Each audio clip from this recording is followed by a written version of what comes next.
Queridos irmãos e irmãs, estamos celebrando hoje a festa de dois apóstolos, São Filipe e São Tiago.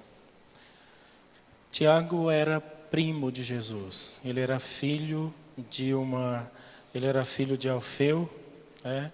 Alfeu era esposo de uma das irmãs de Maria, nossa é chamada também irmã de Maria, então ele era primo de Jesus. Tiago era primo de Jesus, João Batista era primo de Jesus, João Evangelista era primo também, era uma família bastante numerosa no segmento do Cristo, Jesus. Hoje então nós celebramos esses dois apóstolos porque no ano de 556, os restos mortais deles foram trazidos, do Oriente, levado para Roma, e foi colocado no altar dos 12 apóstolos, na Basílica dos 12 apóstolos, os restos dos dois, o resto que sobrava, os ossos deles, e ali foi feita uma grande missa, uma grande solenidade por causa dos dois apóstolos, e até hoje nós celebramos a festa deles dois, São Filipe e São Tiago. O que nós precisamos guardar no nosso coração hoje? Primeiro, essa frase que Jesus diz: eu sou o caminho, eu sou a verdade e eu sou a vida. Ele é o caminho porque, sendo homem, e a gente olhando para ele e fazendo tudo exatamente como ele fazia, nós nos salvaremos. Ele é o caminho. Podemos olhar para ele sem dúvida nenhuma, ele é o caminho que leva para o Pai. Ele é a verdade porque só ele de fato conhece todas as coisas, só ele conhece os mistérios e os segredos de Deus. E ele é a vida eterna que nós teremos depois dessa é o próprio Cristo. E esta vida, ela vai consistir exatamente em contemplarmos Deus face a face. É por isso que o Filipe hoje diz assim: Senhor, mostra-nos o Pai, isso nos basta. Por que Filipe faz esse pedido? É porque a gente precisa compreender algumas coisas a respeito do Antigo Testamento, e também a respeito de Jesus. Primeiro, Deus nunca se relacionou com todo mundo do mesmo jeito. Ele sempre amou todo mundo, mas não que ele falasse com todo mundo do mesmo jeito. Por exemplo, para falar com o povo quando estava na escravidão do Egito, ele só falava através de Moisés. Nenhuma outra pessoa do povo diz assim: ah não, Deus falou também comigo. Não, Deus falou com Moisés. Se alguém quisesse falar com Deus, tinha que falar com Moisés, e Moisés levava. E era assim, sempre foi assim. Em outras ocasiões, durante séculos, Deus falava com os profetas. Profeta Isaías, profeta Jeremias, profeta Baruque, vários profetas. Não falava com o povo. Em algumas ocasiões, por exemplo, Deus dava sinais, mas a pessoa tinha que interpretar os sinais. Por exemplo, o grande rei Davi, o rei mais importante de toda a história do povo de Israel, Deus nunca falou com Davi. Ele falava com Davi através do profeta Jonatas, que era muito amigo dele, mas Deus não falava direto com Davi. Abençoou Davi, cuidou de Davi, deu a Davi todas as coisas que eram necessárias, perdoou Davi, fez tudo através dos profetas. E assim também com Salomão, o rei mais sábio de toda a história do povo de Israel, mas Deus não falou direto com ele, sempre falava através dos profetas.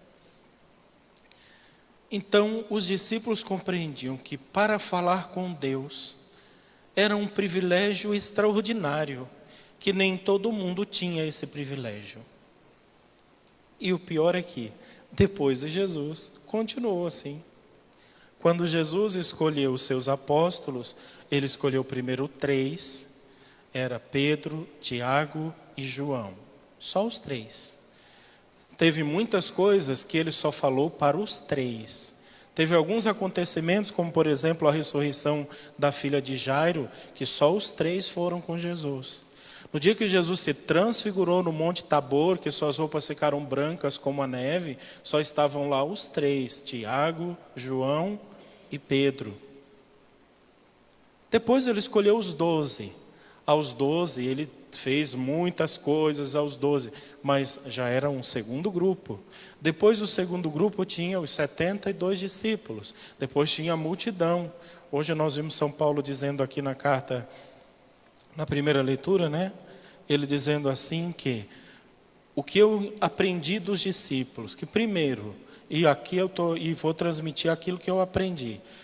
Primeiro, Cristo morreu pelos nossos pecados, segundo as Escrituras, foi sepultado, depois ressuscitou no terceiro dia, depois apareceu a Pedro, depois de ter aparecido a Pedro, apareceu aos 12, depois de ter aparecido aos 12, apareceu a mais de 500 irmãos.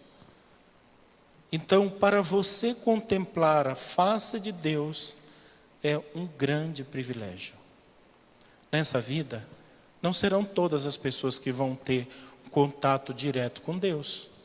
Muitas pessoas vão passar a vida inteira fiel a Jesus, amando a Ele, rezando, mas nunca vai acontecer nada de extraordinário, nunca vai aparecer um anjo dizendo, eu queria te dar um recado aqui que Deus mandou. Não adianta.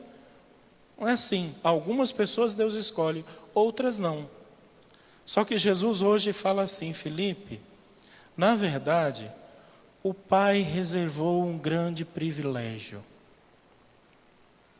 Contemplará a sua face aqueles que me virem, aqueles que contemplar a mim. Aquele que pela fé acreditar nas obras que eu faço, acreditar em mim. Aquele que tiver fé, um dia contemplará Deus face a face. Mas não fique esperando que não vai acontecer agora. Vai acontecer depois da morte. Mas só vai ver o Senhor face a face quem permanecer fiel a Ele. Por que hoje nós celebramos a memória desses dois grandes apóstolos? Primeiro porque eles viveram com o Senhor e foram fiel ao Senhor durante toda a sua vida. Mas acima de tudo, eles traziam no coração o profundo desejo de ver a Deus, de contemplar Deus, de estar com Deus. Infelizmente, essa é uma realidade e uma verdade que muita gente nem se preocupa. Muita gente, de repente, o sonho dela é viajar o mundo inteiro e conhecer as coisas mais importantes da terra. De repente, ver lá em Paris a Torre Eiffel, visitar a Torre Eiffel.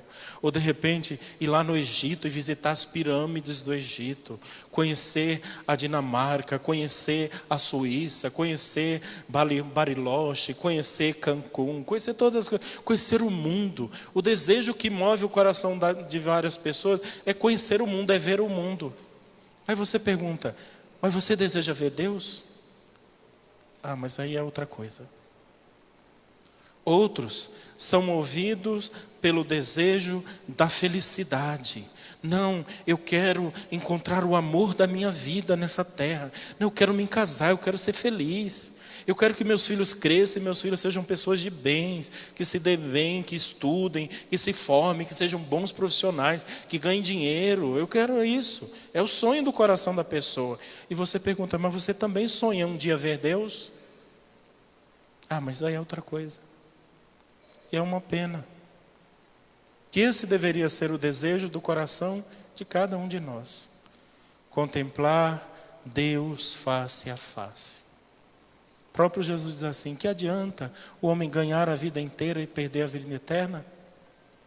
O que adianta você ver o mundo inteiro, contemplar as coisas mais belas da terra, ter as coisas mais importantes do mundo, as melhores casas, os melhores carros, uma vida confortável, uma vida cheia de luxos, riquezas e prazeres? Que adianta você viver tudo isso nesse mundo e depois que morrer, a única cara que você vai conseguir ver depois da morte é do capeta? Que adianta? Nosso coração, desde agora, deveríamos buscar contemplar o rosto de Deus, porque é nele que existe a felicidade. Aqui, não.